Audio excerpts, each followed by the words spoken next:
We're going to continue right along. So we're going to do advanced prostate cancer. And before I introduce our first speaker, I just want to say that, we had a comment made earlier in the morning about treating prostate cancer like a chronic disease. Well, that's how we think about advanced prostate cancer. And really, the therapies that we have become much more effective and more of them available. So it's not hyperbole to see that we really have improved significantly our outcomes for patients to really turn it into a chronic disease with as good a quality of life as possible. And definitely more treatments coming. There's just so much happening in this space. So we're excited to be able to talk about some of it this afternoon. So I hope that there's some great questions that come along that way. So with that, I'm going to introduce our first speaker, Dr. Kelly Fitzgerald. She's an assistant professor here at UCSF in the Division of Hematology Oncology. She did her residency training here, went to Sloan Kettering for fellowship, and we're lucky enough to recruit her back to UCSF. She specializes in prostate cancer and kidney cancer, a clinical translational investigator. So, Kelly, go ahead. Thanks, everyone, for the opportunity to speak on this today. So I'm going to be speaking to current standards of care in metastatic hormone-sensitive prostate cancer, a big topic to try to cover in 10 minutes, but I'll do my best.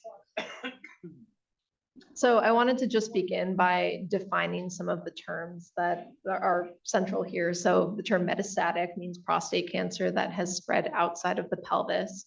Within metastatic, we break this down even further into polymetastatic or oligometastatic. Poly meaning an extensive spread, many metastases, as opposed to oligometastatic, which means relatively limited spread. The definition here varies across trials, but generally speaking, approximately 5 metastases, somewhere in there. The other term to define is hormone sensitive. This is referring to prostate cancer that can be controlled with medications that reduce testosterone alone. So there was an entire session on this earlier with Dr. Hope, but I think that this is worth reiterating before I launch into talking about treatment modalities. Thanks. There have been novel imaging techniques that are beginning to blur the line between what is oligo and what is polymetastatic prostate cancer. The clinical trials that have been done thus far over the past decades that define what we do as standard of care today were based on conventional imaging. So patients who are getting bone scans, then anatomical imaging, meaning CT or MRI, that have been around for a long time to define oligo and poly. So we now have novel imaging modalities. We have, for example, choline and flucyclovine PET scans that identify prostate cancer based on metabolic features of the tumor. And then, of course, PSMA PET scans identifying prostate cancer based on the presence of a protein called prostate-specific membrane antigen. And so these are highly sensitive and are allowing us to pick up much higher burdens of disease on imaging when previously we would never have known that those areas of disease were present. The question is, how do we incorporate those findings into what we do for clinical practice? Because as I said before, what we do is defined by clinical trials that really were based upon patients getting conventional imaging. So we do need more trials to help us understand how to implement these novel imaging techniques.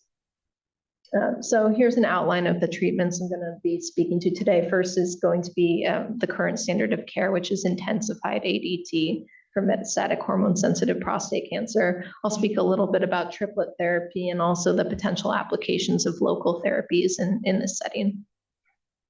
So beginning with intensified ADT, starting with the definition of ADT or androgen deprivation therapy. These are medications that disrupt the signal from the brain to other tissues in the body, instructing those tissues to produce testosterone, highlighted here in the figure, that's GnRH. So we're talking about medications that disrupt GnRH signaling. These may be injectable or oral medications, and the ultimate outcome of these is to reduce testosterone in the body to undetectable or near undetectable levels, because testosterone truly is the fuel for the fire that allows prostate cancer to grow and spread. So prior to 2014, ADT alone would have been considered a standard of care for treating metastatic prostate cancer. As you can see in this slide, since that time, there have been a host of clinical trials that tell us that intensifying ADT, meaning adding an additional agent such as chemotherapy or a novel hormone agent, is better than ADT alone. Each of these trials has shown that men live longer when we combine ADT with something. So again, to reiterate, this is referred to as intensified ADT. It's now a standard of care for men with metastatic hormone-sensitive prostate cancer. And these combinations may be ADT plus chemotherapy like docetaxel, or other novel oral medications that disrupt testosterone signaling. With respect to those individual doublet regimens, we've never had a trial that have compared any of those to head-to-head, be it ADT plus chemo, be it ADT plus a novel hormone therapy. Here on the slide is an example of one called abiraterone. We don't know that one is better than the other. And so the way this decision is made is in collaboration between a patient and provider, taking into account things like side effect profile, patient's comorbidities, and interpreting smaller trials and studies that have been done that help us understand some of the nuance of these agents. So next I'm going to speak to triplet therapy. This would be ADT plus a novel hormone therapy plus chemo, and some of the questions that have been left unanswered by trials to date. There have been a few trials investigating triplet therapies. I wanted to highlight one of them called ARASENS. So this was a trial where they took patients with metastatic hormone-sensitive prostate cancer and randomized them to receive either ADT plus docetaxel, which is a chemotherapy, plus placebo, or ADT plus docetaxel plus darolutamide, which is a novel testosterone-suppressing agent. And so on the left, I'm showing one of the panels of their results. These are survival curves. And so the orange curve that you see in that plot are the patients who received the darolutamide, and the green curve are patients who received the placebo. And again, both of these groups also got ADT and docetaxel. And what this figure on the left is showing is that the patients who got the docetaxel had a higher likelihood of being alive at 40 months post-randomization. So the patients in that group appeared to do better from a survival standpoint. And then the panel on the right is what the investigators showed to indicate that there was not a significant increase in the percentage of serious adverse events. There was a numerical increase, as you can see, but it was not found to be statistically significant. So these were encouraging findings for this trial in terms of the triplet regimen. However, there's a key missing piece of information here, because today, the doublet regimen of ADT plus docetaxel isn't necessarily the first go-to regimen or something that's being very commonly recommended currently, as opposed to a doublet regimen that incorporates ADT plus a novel hormone therapy like docetaxel. And that's because of some of the challenges associated with giving chemotherapy, some of the side effect profile, certainly patient interest in receiving chemo. There's some downsides to it. And so the missing arm of this trial were patients who received a doublet regimen for ADT plus darolutamide. And so the question that's left unanswered is, in that scenario, is there a survival advantage to patients being also given chemotherapy? This is what we still don't know. And this is the reason why triplet regimens incorporating chemotherapy and novel hormone therapies in addition to ADT have not been yet widely adopted and being used for every patient. So this is something that remains unanswered. So finally, I just wanted to speak briefly to whether there's a role for local therapies to the prostate, even in patients who have metastatic disease. And the answer for some is yes.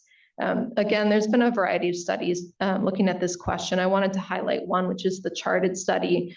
Here again, the definition of oligo and polymetastatic disease matters. And here in this study, they define high volume disease as patients who had 4 or more bone metastases, or the presence of any visceral metastases, meaning any organ besides lymph nodes or skeleton.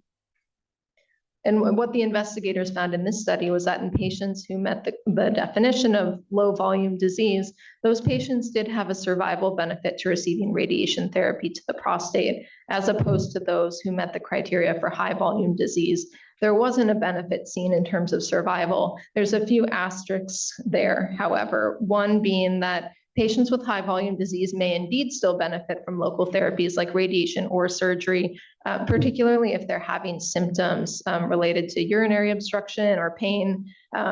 They could still be helped by local therapies. And then finally, kind of circling back to the beginning of this talk, it matters how we're defining low and high volume disease.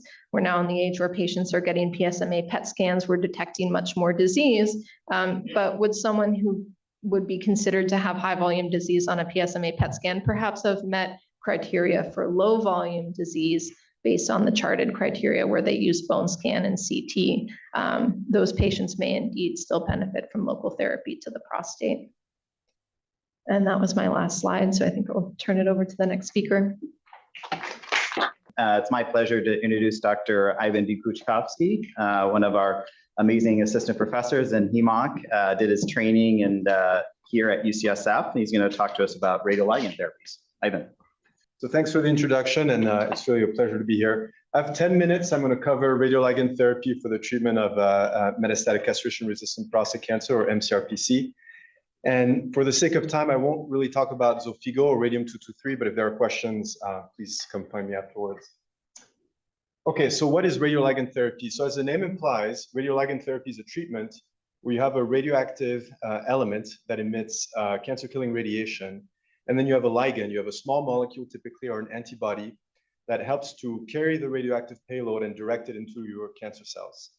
So in the case of lutetium PSMA, we have Lutetium-177, which emits beta particles. It's a type of radioactive energy. And then you have PSMA-617. It's a small molecule that binds to the PSMA receptor. And what it does is that it takes lutetium, it binds to the receptor, it gets internalized or taken up inside of the cells, and it allows you to accumulate your radioactive source inside of the patient's tumors. One of the features of radioligand therapies that I would say distinguishes them a little bit from other types of treatments is that we can often pair them with a companion diagnostic agent. So in the case of lutetium PSMA, you can use the same small molecule, but instead of attaching lutetium to it, you can use something like gallium that emits benign radiation, which is not going to kill the cancer, but that can be detected on a PET scanner. And what that allows you to do concretely is that when you're seeing a patient and you're considering treating them with lutetium PSMA, you can first check a PSMA PET scan to make sure that they're adequate candidates. So if you look at this example here, you can see the leftmost figure is a PSMA PET scan. And you can see this is a man with widespread metastases that light up on the PSMA PET scan. But actually, if you look in the same patient on a sugar PET scan, you can see that there are additional areas of disease, I'll highlight them here in the liver, that are metabolically active metastases, but that do not express PSMA. So this patient would actually not be a good candidate for lutetium PSMA. It would probably be better served with chemotherapy. And with a PSMA PET scan, you're able to make that judgment up front instead of trying a treatment that potentially would not benefit them. And fortunately, this is to make the point. Fortunately, the majority of patients are eligible. So if you just look at eligibility by PET criteria, it's only about 12% of cases where, for one reason or another, we'll think that the individual is not a good candidate for PSMA-directed treatment. Okay, so then I'm going to talk about 3 trials that help to define how we use lutetium PSMA in men with mCRPC. And the first one is the VISION trial, which some of you may have heard about before. This was a large registrational study. It was funded by Novartis to get their drug lutetium PSMA 617 or Pluvicto approved for men with mCRPC. And what they did, they looked at patients that had exhausted most of the established treatments for prostate cancer. They had progressed on a hormone pill, they had progressed on chemotherapy, and were not eligible to receive more chemo. And so these men were randomized to either standard of care, which was a pretty limited toolbox of treatments like a switch to a different hormone pill, targeted radiation, or supportive measures, or to receive up to 6 cycles of lutetium PSMA, which we gave as an infusion once every 6 weeks. And the study was positive. So they showed, these are relative risk reductions, but they showed a 60% reduction in the risk of progression with lutetium PSMA, and about a 40% reduction in the risk of death, which improved in that study the median overall survival. So the time by which half of the participants had passed away from 11 months to 15 months with Pluvicto treatments. And so shortly after this study, in March of 2022, the FDA granted approval for Pluvicto, again, at this time for the treatment of men who had progressed on a hormone pill and who had already received chemotherapy. The TheraP trial, this is the second trial I'm going to talk about. This is a smaller academic study, so it was run out of Australia. But it's worth talking about because what they did is they looked at men who had progressed on a hormone pill, who had received docetaxel, who were still eligible for cabazitaxel chemotherapy. And what they did is they randomized them to either cabazitaxel or to 6 cycles of Pluvicto. And because it was an academic study, they had a perhaps less clinically meaningful endpoint, but they looked at rates of PSA response, and they showed that these were much higher with Pluvicto than with chemotherapy. In this study, which was not designed for this, and so may have missed a small difference in survival, but there was no significant difference in survival in the two arms, which again highlights that chemotherapy is still a very effective treatment for prostate cancer. But the reason I wanted to talk about this study, I think to me the most interesting aspect of it is that they looked at patient-reported outcomes. So they gave questionnaires to have patients fill out as they were receiving treatment with either lutetium or cabazitaxel. And what you can see is everything to the right of the vertical line and to the right of 0 means that the answers, the scores were better for men being treated with Pluvicto than with chemo. And if you looked specifically at what was very diplomatically called troublesome symptoms, like diarrhea, lightheadedness, hair loss, abnormal taste, the likelihood of having these significant symptoms was much less with Pluvicto than with chemo. And so I think the point is that not only is Pluvicto more effective than chemotherapy, but also better tolerated. So then if you think about the continuum or the disease spectrum of prostate cancer, the TheraP and the VISION trial established Pluvicto as a treatment option at the very end for men who had already progressed on hormone pills, who had already received chemotherapy. As you can imagine, one obvious next question was then to ask whether if this worked well after chemotherapy, whether it would also benefit patients who had not yet been treated with chemotherapy. And there were 3 large trials that asked this question. We actually participated in Eclipse, but I'll talk about PSMA-4, which was the first to present its results. And so what the PSMA-4 trial did is they looked at patients, again, who had not yet received chemotherapy or just progressed on one hormone pill. And in that study, patients were either treated with a switch from one pill to the next, so from abiraterone to enzalutamide or vice versa. And in the experimental arm, they were given up to 6 cycles of Pluvicto. And the study was again positive. So they showed a 60% reduction almost in the risk of progression with Pluvicto relative to the strategy of switching to another hormone pill. And that meant the median time to progression was more than doubled with Pluvicto treatment. Importantly, the study was designed so that if patients had been assigned to the hormone pill and progressed, they were offered treatment with Pluvicto. And with that, at least so far, we haven't seen a significant difference in survival between the two approaches. But nevertheless, with these results, as of barely a little over a month ago, the FDA expanded the label so that Pluvicto is now an option for patients who've progressed on a hormone pill, even if they have not yet received chemotherapy. So if you go back to the disease continuum, this is where lutetium PSMA, I think for a lot of patients, will now be as almost a first-line treatment once you develop castration-resistant disease. And as you can imagine, the studies that are ongoing are looking to see whether this may be beneficial for patients who have not yet progressed on hormone therapy. So we have the PSMA addition trial that's ongoing, but that will look at adding Pluvicto to our standard doublet of ADT plus a hormone pill.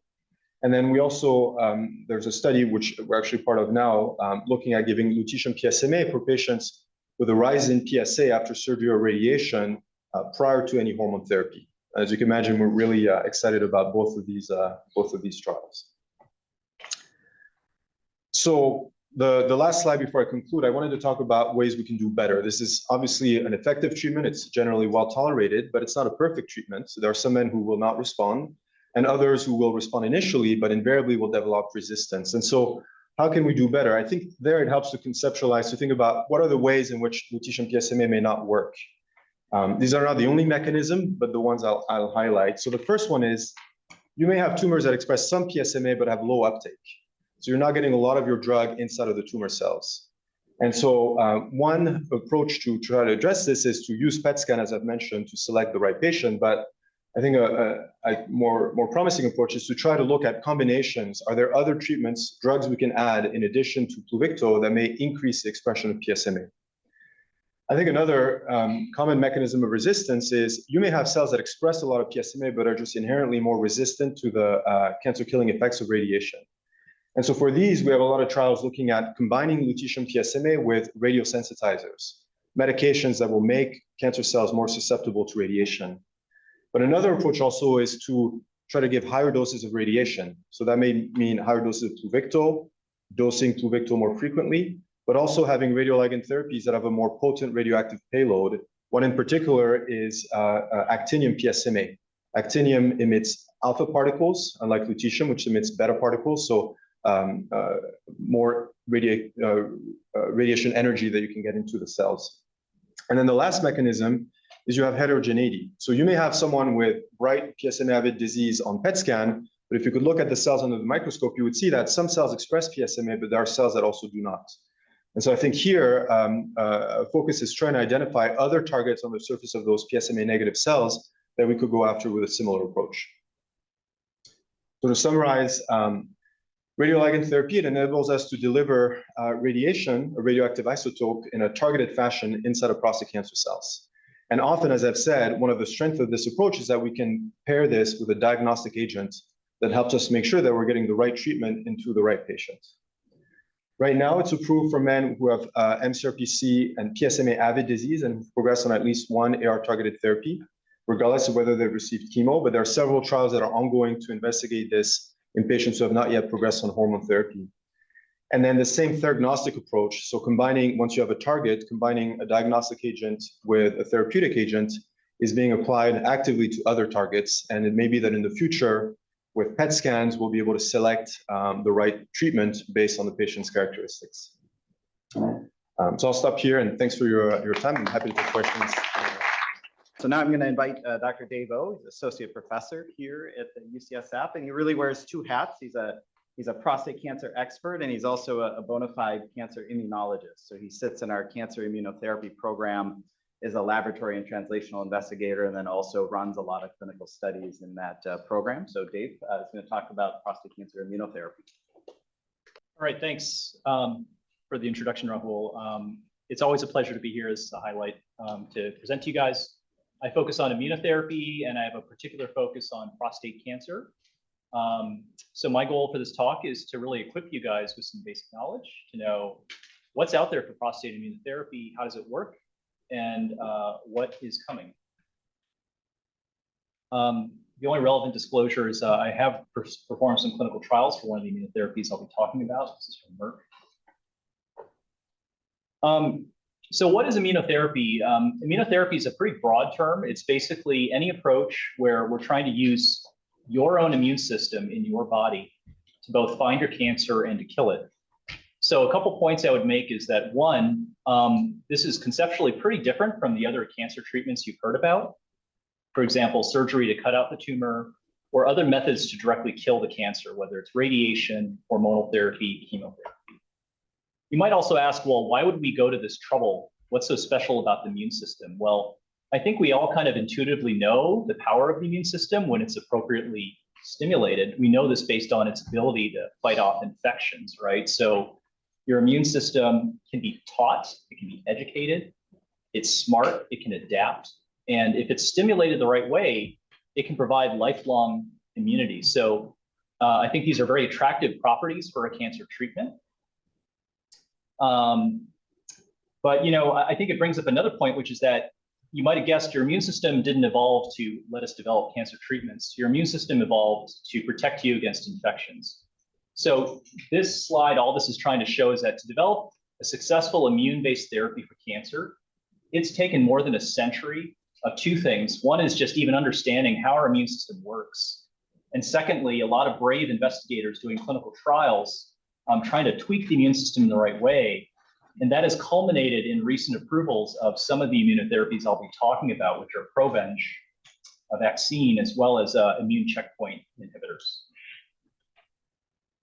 So, I have to start with some basic terminology. So it's going back to the textbook about what is the immune system. So your immune system is really a series of cells that it's not an organ in the traditional sense. These cells are distributed throughout your body. A lot of these cells are found in the blood and your tissues. And they have this complicated dance, which allows you to mount a successful immune response. I want to focus on two cell types, which we'll come back to. One is called a dendritic cell. What that is, it's kind of like a Hoover vacuum, and it actually picks up different targets from the environment. These targets are called antigens. So these are targets your immune system can see. So the dendritic cell picks these up, and it actually interacts with another cell called the T cells. The T cell are kind of the marching orders, the effectors in your blood, and these are the ones that actually do the killing. So you kind of need this interaction between these cells to successfully activate the T cells to recognize something and kill it. To kind of put this in another perspective, there is this complicated interaction between your cancer and your immune system. So for a long time, we didn't actually know whether your immune system actually interacts with your cancer at all. Is there any sort of dialogue there? And I think we know this now. And basically what this involves is that, your cancer, the tumors in the cancer are continuously dying. As they die, they release, again, these targets called antigens. Those dendritic cells sop it up, and then they try to stimulate your T cells to recognize those antigens. And if those T cells are successful, they'll go right back to the tumor and they'll start killing it. And when they kill the tumor, it starts the cycle all over again. So I'm not trying to be too academic. The only reason I show you this diagram is because there are specific points in this interaction that's where the focus of these immunotherapies has really been. So focusing on those dendritic cells and the activation process, that is what is used in the treatment, the FDA-approved treatment called Provenge or Sipuleucel-T. And then focusing on where the T cells at the bottom right actually go to the tumor and kill it. The tumor has found ways to get around that. And so there are immune checkpoint inhibitors that block PD-1, as well as these things called bispecifics that try to really reinvigorate that process.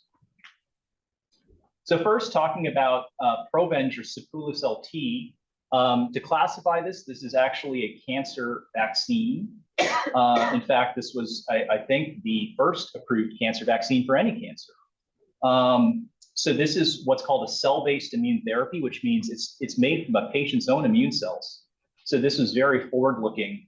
So you basically train your immune system to recognize these antigen targets from prostate cancer. There is this process where basically they collect your immune cells.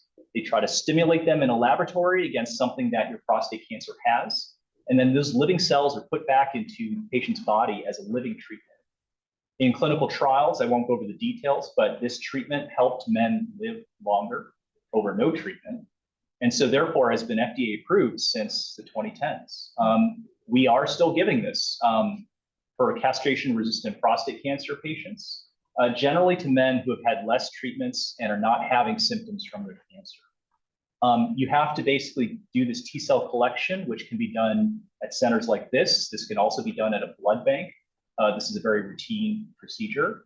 And then the living cells, as I said, once they're trained appropriately, are infused back into your body.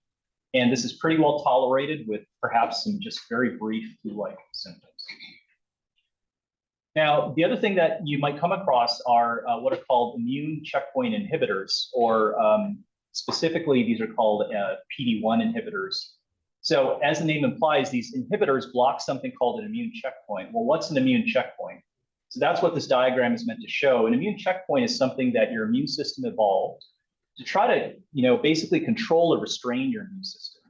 So these immune checkpoints basically strike a balance between turning on the immune system to control infections, but keeping your immune system from going haywire and attacking the normal parts of your body. That is called autoimmunity. So these targets basically kind of keep this balance in your immune system.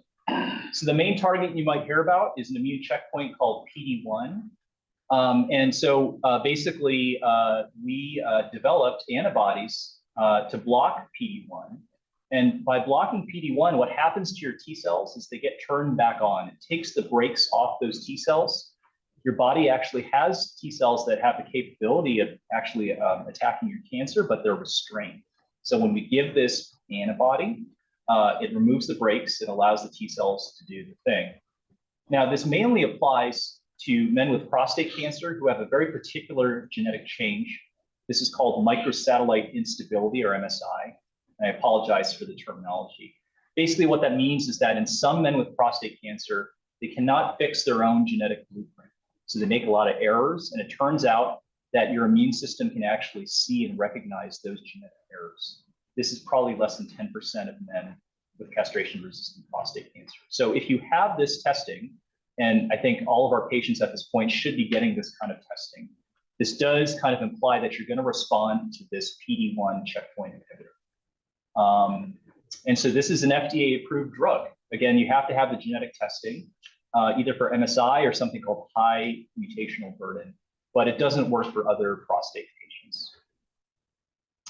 I'm just going to briefly touch upon this, that if you did receive an anti-PD-1 checkpoint inhibitor, we hope it does good things against your cancer, but it can also lead to some deleterious side effects. So those T cells you activate can also attack your body, causing autoimmune side effects called IRAEs. And this person on the right, it's meant to show that pretty much any organ in your body can be affected by side effects if the T cells start attacking your body. So not every person who gets this drug has them. It can be 10% or up to a quarter, but it can attack your skin, it can attack your thyroid or other organs. We're actually pretty skilled at treating these side effects, but we still don't know who's going to get them ahead of time. My last slide is focusing, this is transitioning a bit to things that are a little experimental, but this is perhaps the closest to basically becoming a broader immunotherapy treatment. And Dr. Agrawal will have more to say about this. So this slide focuses on a drug called a bispecific T-cell engager. The drug does not have a name that rolls off the tongue. It's either called AMG 509 or xaluritamig. Basically what this is another way to try to get your T cells to address your cancer. The drug itself is like glue. It actually sticks your T cell directly to the prostate tumor. And that's kind of the on switch for these T cells to start killing. In an early trial, almost half of men with castration-resistant prostate cancer who had prior therapy had a lasting response to PSA to this drug. There are side effects from immune activation, and there is also can be some side effects with the muscle. It's also a pretty intensive treatment. These are infusions into your bloodstream, and this happens every 1 to 2 weeks, and there are no breaks. So this is moving forward in testing, and there are other similar bispecifics that are also being tested. So that's all I wanted to say.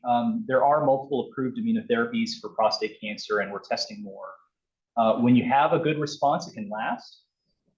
Some are really tailored to the individual patient, or there is like some selection for specific types of patients who might benefit. And there are multiple other immunotherapies in testing for prostate cancer, both bispecifics and also CAR Ts. And definitely these treatments can have side effects, and I'm happy to tell you more. So anyway, that's all I want to say, but I'll be part of the panel discussion, so happy to answer any questions. Thank you.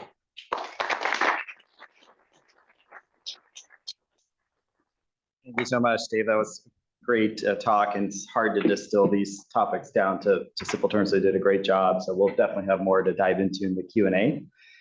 Next, we're going to have Terry speak about bone health. He unfortunately couldn't be here in person, but he was kind enough to pre-record his presentation. Terry Friedlander is a professor here at UCSF. He's chief of HEMOC division over at our county hospital, and also one of us over the university hospital side, and really been a longstanding member of our program and really an expert in prostate cancer management. So I think we can cue up Terry's talk here. Prostate cancer today. Sorry, I can't be here in person due to a family commitment, but I think this is a really important information, so I'm glad to be sharing it with you. So this is the agenda for the talk. I want to talk about what we know about normal bone health, osteopenia and osteoporosis, think about how prostate cancer and hormone therapy affect the bones, and then to think about what we can do to keep bones healthy, including medication, supplements, and diet and exercise. So the bones have really two major functions. The first is sort of structural support. They're the scaffolding on which our bodies are built. But the bones also contain bone marrow, which is where our immune cells live, our red blood cells, our white blood cells. That's where they're born. And there's a lot of blood flow there. The bone marrow is actually concentrated in the thick, long bones, so the vertebrae, the femurs, the pelvis. And that actually explains why prostate cancer tends to metastasize to those areas, because they have the most blood flow compared to other bones in the body. The bones are alive and dynamic, and I think this is in contrast to what many people think of bones as just being the sort of dead matrix.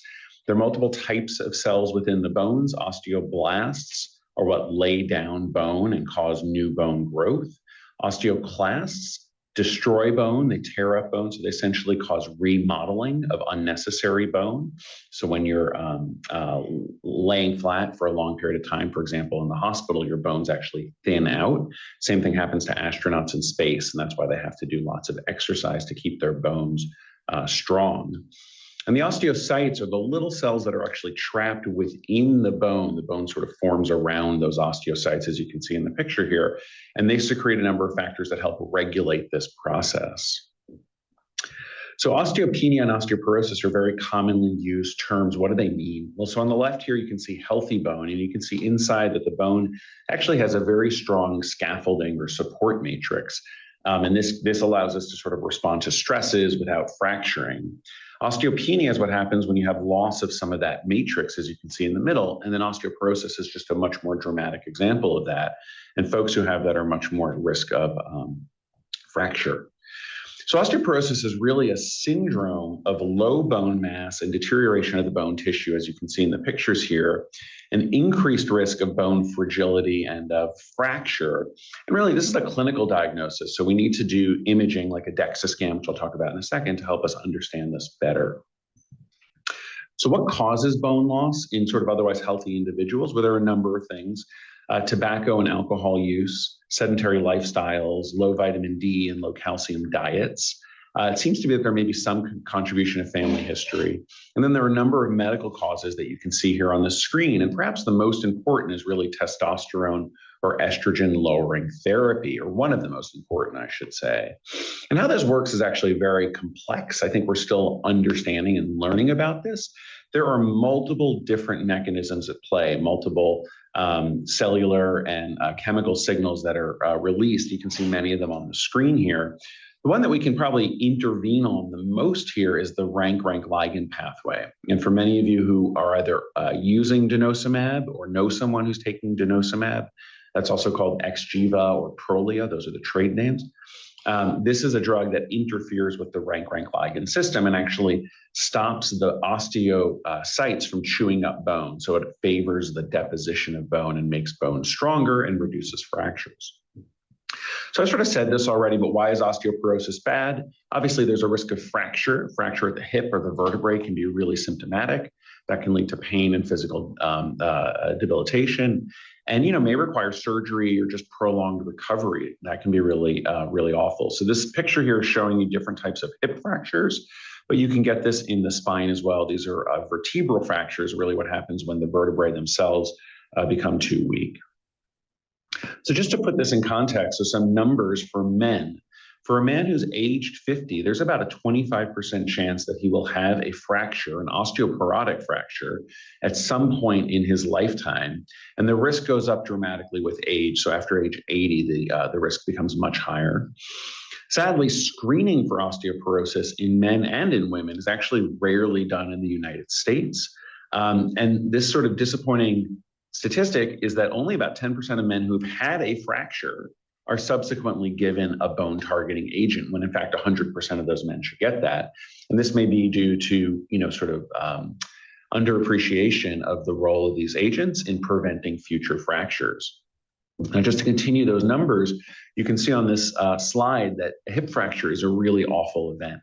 So just going clockwise, 40% of people who have a hip fracture are unable to walk independently at subsequent points. 60% of them require assistance a year later.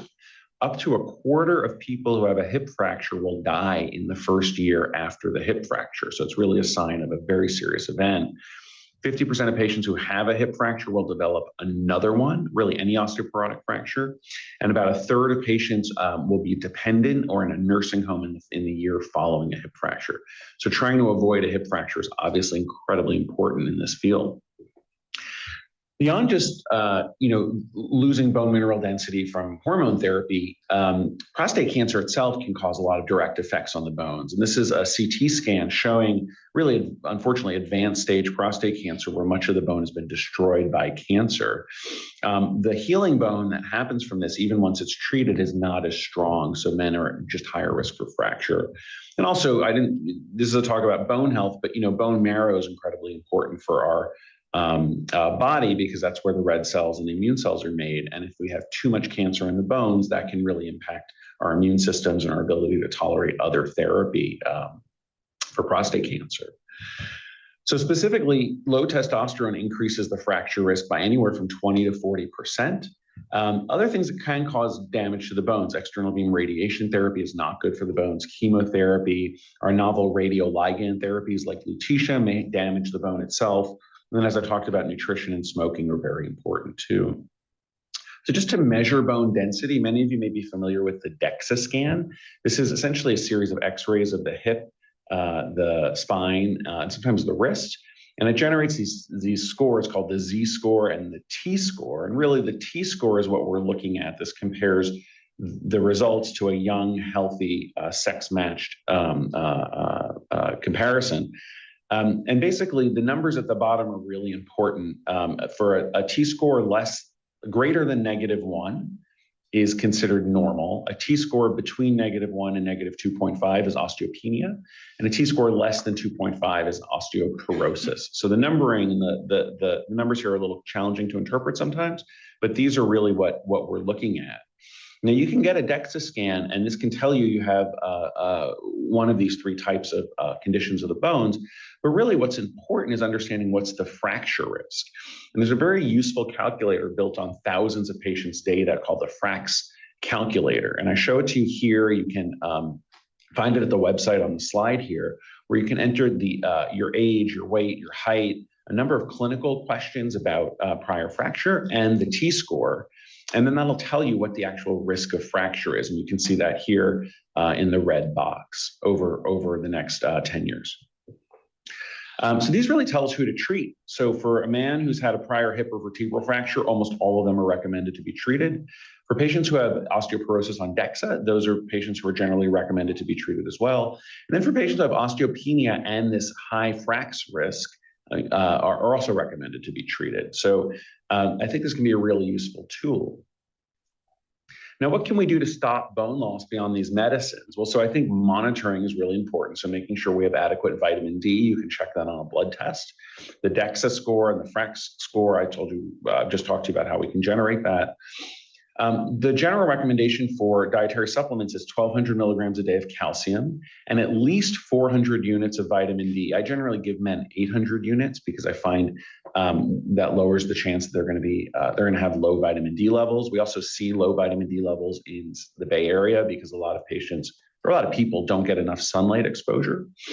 You can get this through dairy, through nuts, nut milks, lentils, salmon, leafy greens, or a lot of foods that are high in vitamin D. And I encourage you to look at the nutritional label when you're buying foods and see how much vitamin D is there. Protein is also important for healthy bones and healthy muscles. And then avoiding tobacco, avoiding alcohol, and doing weight-bearing exercise, really important. Now here at UCSF, we've had a number of studies led by Stacy Kenfield, Erin Van Blarigan, and June Chan looking at different types of exercise and diet for prostate cancer. This has been very helpful for many men. And then there are a number of therapies, bisphosphonates like zoledronic acid, rank ligand inhibitors like denosumab, and calcium and vitamin D supplements can be very helpful as well. And you can see some information about these on the slides here. So just in summary, monitoring is really important. Getting DEXA scans every 2 years in men who don't have bony metastases is helpful. Checking vitamin D levels. Thinking about lifestyle, diet, weight-bearing exercise are really important. And then the recommendations for calcium and vitamin D, and then thinking about bone strengthening agents, which are indicated for men who have MCRPC regardless of their DEXA score, or for men with osteoporosis or high-risk osteopenia. So with that, I just want to say thanks. Sorry again that I'm not present on site today, and I hope it's a good discussion. All right, excellent. So I'm not going to go too much into the details. I just want to provide a little bit of a high-level overview of kind of what's coming for patients with advanced prostate cancer, because there's so much out there, and I think we're very likely to see more drug approvals coming here in the next couple of years and beyond. And just gives you a sense of the timeline. And if you look at the FDA drug approvals in prostate cancer, you can see the acceleration in the number of approvals has really dramatically increased in the last 10 years.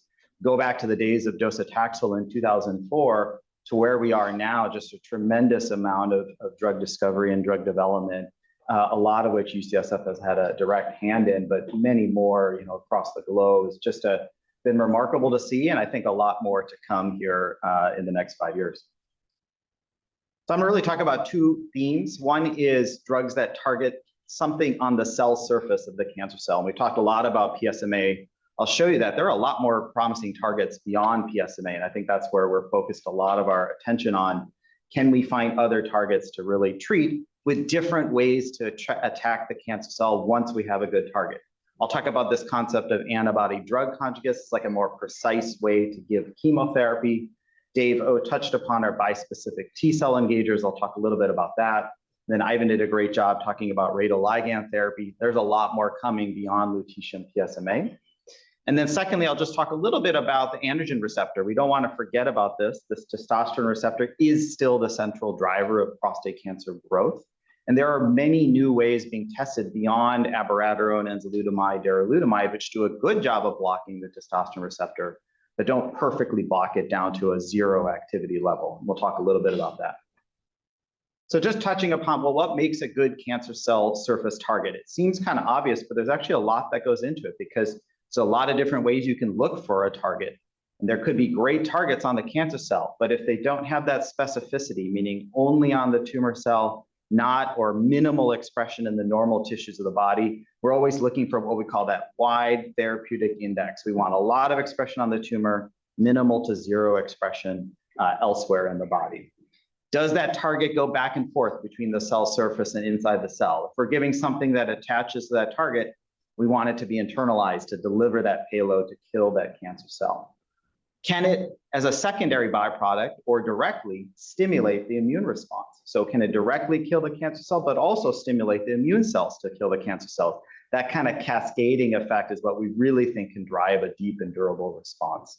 And it has to be targetable. You have to be able to find some way to attach your drug to that cell surface target, whether that's an antibody or a small molecule or something in between.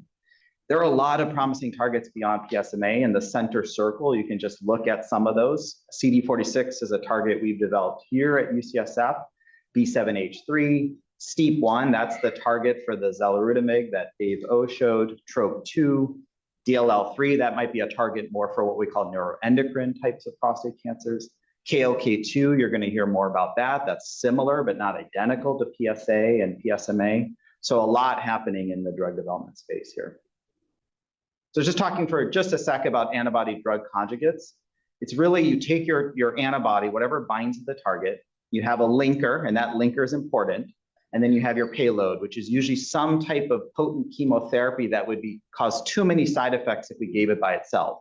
But when we attach it to the antibody and really personalize and get it individualized into those cancer cells with minimal fall off of that chemo payload in circulation, you can really deliver in a potent treatment right to the cancer cell. And there are a number of what we call ADCs or antibody drug conjugates in the clinic that I think are likely to impact patient outcomes in prostate cancer. They're already FDA approved in other cancers. And I think it's very likely to come soon in prostate as well. Dave talked about the T-cell engagers. What I'll say there is just there's so much happening with ways to try to quiet down that initial immune response. One of the challenges with these drugs is they're so effective at stimulating the immune system. We have to monitor patients in the hospital for the first couple of doses with this because it can cause a lot of fevers, low blood pressure. There are a lot of interesting engineering techniques being developed to try to dampen down that response, yet still maintain that anti-tumor immunity. But broad concept, you're trying to attach, like Dave said, a glue to the T cells and to the cancer cells, bring them together and achieve a deep response. This just shows you the waterfall plot from the drug that Dave mentioned, xaluritamig. It's not to say this is the only one, but I think it's pretty far along in clinical development. Each column is an individual patient, and that shows the max % change from baseline in their PSA, which is admittedly just a marker, but a pretty reliable one of assessing a drug's activity. This is a pretty impressive waterfall plot for patients that were pretty heavily pretreated. You know, the vast majority of patients had at least some PSA decline, and PSA 90 response, which means more than a 90% reduction in baseline, you can see was achieved by quite a number of patients. These responses also seem to be durable. We've had some patients on this clinical trial here at UCSF that have done well for quite some time. It doesn't mean that we're necessarily achieving cure, but these are deep and durable responses. And I think you know, we're excited about some of the follow-on studies with this drug. I touched upon DLL3. Neuroendocrine prostate cancer is a really aggressive form of the disease that can develop after long-term hormone therapy. When you look for it in biopsy patients, we see this in about 15% of patients. So not everyone, but is a harbinger of more aggressive disease. And we're really searching for better targets and treatments for this population of patients. This is a real high unmet need for us. And DLL3 is a promising target that's expressed in about 3/4 of these neuroendocrine cancers. And there are bispecific T-cell engagers that are really trying to block this protein and really cause the immune cells to attack. One such T-cell engager, tarlatamab, actually just got FDA approval for small cell lung cancer, which is an analogous cancer type in lung cancer. And we're really very actively investigating this in neuroendocrine prostate cancer and other neuroendocrine cancers as well. And then I'll just talk a little bit about radioligand therapy, and Ivan touched upon this, some of the limitations of lutetium. It's a very effective treatment, but maybe we want to see more deep, more durable responses. So what about other isotopes? Actinium-225 is an alpha particle emitting isotope. These are heavier particles. They can kill a cancer cell with just 1 or 2 particles, as opposed to hundreds or thousands of beta particles with lutetium. This is a retrospective study that was published in Lancet Oncology last year, but really makes the point that after lutetium, you can give actinium-225 targeting PSMA and get really nice responses in patients that are quite heavily pretreated. So a whole bunch of more work going on with actinium. There's lead-212 that might be a more efficient and easier way to obtain particles that have alpha particle emission, and then different targets. So going beyond PSMA, looking at DLL3, CD46, HK2 or KLK2, there's been data presented there, and a whole host of more that are in clinical development. And just in the last part of my talk, just going to talk about that androgen receptor signaling. So testosterone receptor or androgen receptor, how can we block this further? Well, maybe we could just develop drugs that degrade the protein within the cancer cell. So rather than blocking a hormone from binding to the receptor, can we just degrade the protein altogether? There are multiple phase 3 trials underway, really testing that class of therapy. We're quite interested to see those results. It may be that there's certain subsets of patients based on their genetic profile in the tumor that respond best to that type of drug. Can we block androgen production even more potently than abiraterone does? There are this class of drugs called CYP11 inhibitors. It's like even further upstream blockade of androgen synthesis. There are phase 3 trials underway with this class of drugs as well. And then there's a whole host of drugs that are what we call epigenetic modifiers. They turn what genes are turned on or off. Probably not that effective in isolation, but when you combine them with an androgen receptor pathway inhibitor like abiraterone or enzalutamide, you really might see a pretty potent effect. And there's a drug called mevrometostat that's in multiple phase 3 studies. We'll see how those studies read out. So with that, I just want to say thank you. This is just kind of a high-level survey. There's so much out there, and I think we're really excited to see our outcomes continue to improve in advanced prostate cancer. And with that, we'll wrap up and we'll take some questions and invite the panel members up here to the front. Thank you.